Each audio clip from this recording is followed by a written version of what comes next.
2024 में दुनिया भर में 1 नैनोमीटर चिप डिजाइन टेस्ट हो रहे हैं, जहां ट्रांजिस्टर का साइज इंसुलिन मॉलिक्यूल से भी छोटा है। ये स्केल इतना माइक्रोस्कोपिक है कि हीट डिसिपेशन 125 डिग्री सेल्सियस तक पहुंच जाता है। आप सोच सकते ही है, इस टेम्परेचर पर भी सर्किट काम कर रहा है बिना मेल्ट हुई। दोस्तों, माइक्रोप्रोसेसर एवोल्यूशन का कर्व अब एक्सपोनेंशियल ग्रोथ से भी तेज हो गया है। 1971 में इंटेल 4004 चिप में 2300 ट्रांजिस्टर्स था, जबकि 2024 तक चिप्स में 100 बिलियन से ज्यादा ट्रांजिस्टर्स है। ये ग्रोथ मोरेस लॉ को तोड़कर नए फिजिकल लिमिट्स का सामना कर रही है, जहां क्वांटम टनलिंग एक बैरियर बन गया है। आप सोचिएगा, जब ट्रांजिस्टर इतने छोटे हो जाते हैं कि इलेक्ट्रॉन एक बैरियर से ही गुजरता दिखता है, तो सेमीकंडक्टर फिजिक्स अपनी सीमा पर पहुंच जाती है। ये वही जगह है जहां नैनो इंजीनियरिंग और मटेरियल इनोवेशन मिलकर नए तारिकाएं डिफाइन कर रहे हैं। सिलिकॉन के बाद अब ग्राफीन और गैलियम नाइट्राइड जैसे मटेरियल्स पीआर फोकस है। ग्राफीन एक एटम मोटा कार्बन शीट है, जिसका कंडक्टिविटी कॉपर से 10 गुना ज्यादा है। इसे thermal runaway conditions 200 degree Celsius तक सहन होते ही है। अगर ये टेक्नोलॉजी कमर्शियल स्केल पर आई, तो सुपर कंप्यूटर्स की एफिशिएंसी 30 से ज्यादा बढ़ सकती है और एनर्जी कंजम्पशन ड्रामेटिक तरीके से ही कम हो सकता है।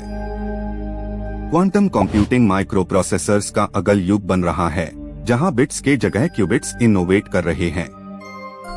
ये क्यूबिट्स -273 डिग्री सेल्सियस पर सुपर कंडक्टिविटी में स्टेबल रहते हैं।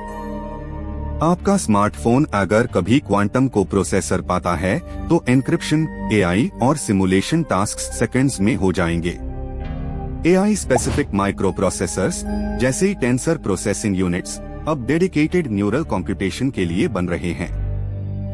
ये 45 टेरा ऑपरेशंस पर सेकंड की स्पीड से ही मॉडल्स ट्रेन करते ही है। आपका वॉइस असिस्टेंट या सेल्फ ड्राइविंग कार इन्हीं चिप्स की वजह से ही इंस्टेंट डिसीजन ले पाते हैं, बिना ह्यूमन डिले के। 2026 तक ASML के UV lithography machines 0.55 numerical aperture lens use करेंगे, जिससे 8 एंगस्ट्रॉम रेजोल्यूशन पॉसिबल हो जाएगी। ये प्रिसिजन एक ह्यूमन हेयर के 100,000 पार्ट्स में एक के बराबर है। इस कंट्रोल से ही मैन्युफैक्चरिंग डिफेक्ट्स ड्रामेटिकली कम करने का मौका मिलेगा। और दोस्तों, फोटोनिक चिप्स का कॉन्सेप्ट अब लैब से ही बाहर निकल चुका है। ये लाइट से ही कंप्यूटेशन करते ही है, जहां फोटोन स्पीड लिमिट बन जाता है। इलेक्ट्रॉनिक रेजिस्टेंस बिल्कुल नहीं होता, इस कारण से 90 तक पावर बचत है और ओवरऑल लेटेंसी नैनोसेकंड्स तक गिर जाती है। एज कंप्यूटिंग के लिए भी माइक्रोप्रोसेसर्स डेवलप हो रहे हैं, जिनका तापमान थ्रेशहोल्ड 150 डिग्री सेल्सियस तक डिजाइन होता है। ये रगेड सेंसर्स डेजर्ट और पोलर स्टेशंस में डिप्लॉय की जा रहे हैं। हर प्रोसेसर अपनी जगह पर मिनिएचर डेटा सेंटर के रूप में काम करता है। आपका स्मार्टफोन प्रोसेसर अब सिर्फ CPU नहीं, बल्कि हेटेरोजीनियस आर्किटेक्चर का सैंपल है। उसमें न्यूरल, ग्राफिक्स और सिग्नल कोर्स इंटीग्रेटेड है।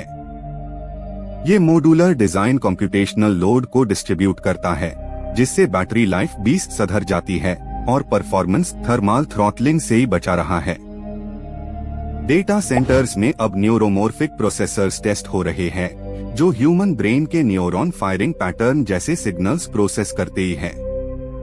10 वॉट पावर में ये बिलियन सिनैप्स इवेंट्स सिमुलेट करते ही है। ये अप्रोच एआई का और ह्यूमन लाइक एफिशिएंसी डीन की कशिश कर रही है।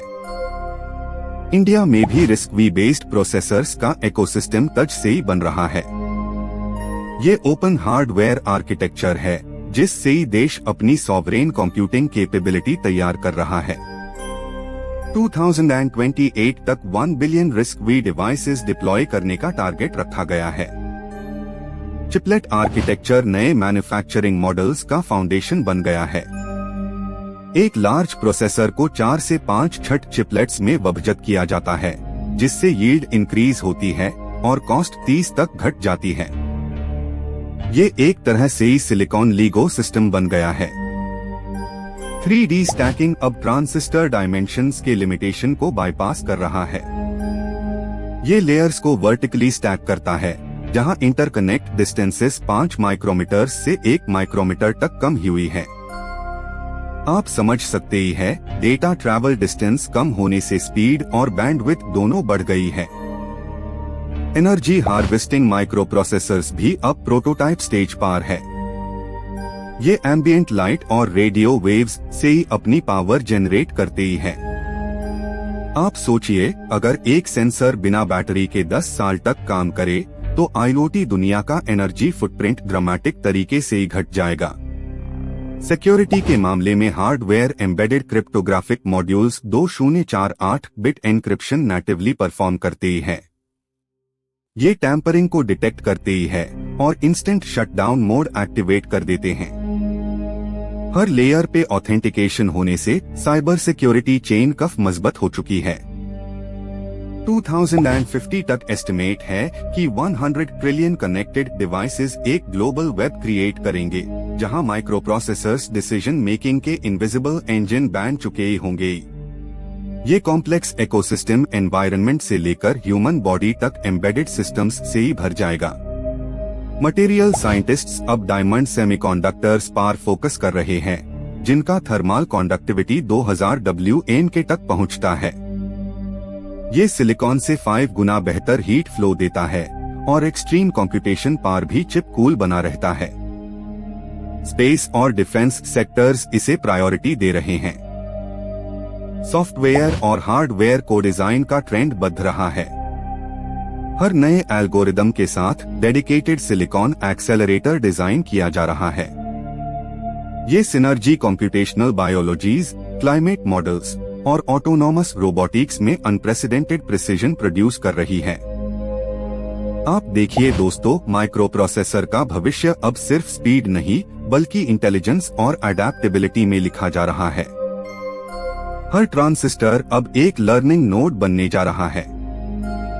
ये एवोल्यूशन मशीन और मानव के बीच की रेखा को धुंधला कर रहा है। एक नए युग की शुरुआत होते ही हुई। जब ये ट्रांजिशन पूरा हुई, तब दुनिया को हर डिवाइस में एक लिविंग चिप नजर आएगी, जो अपने एनवायरनमेंट से ही सीखकर इवॉल्व करेगी। ये कंप्यूटिंग का अंतिम नहीं बल्कि एक कॉन्शियस सिलिकॉन एरा की शुरुआत होगी। आप तैयार रहिएगा, क्योंकि ये कहानी अभी लिखी जा रही है।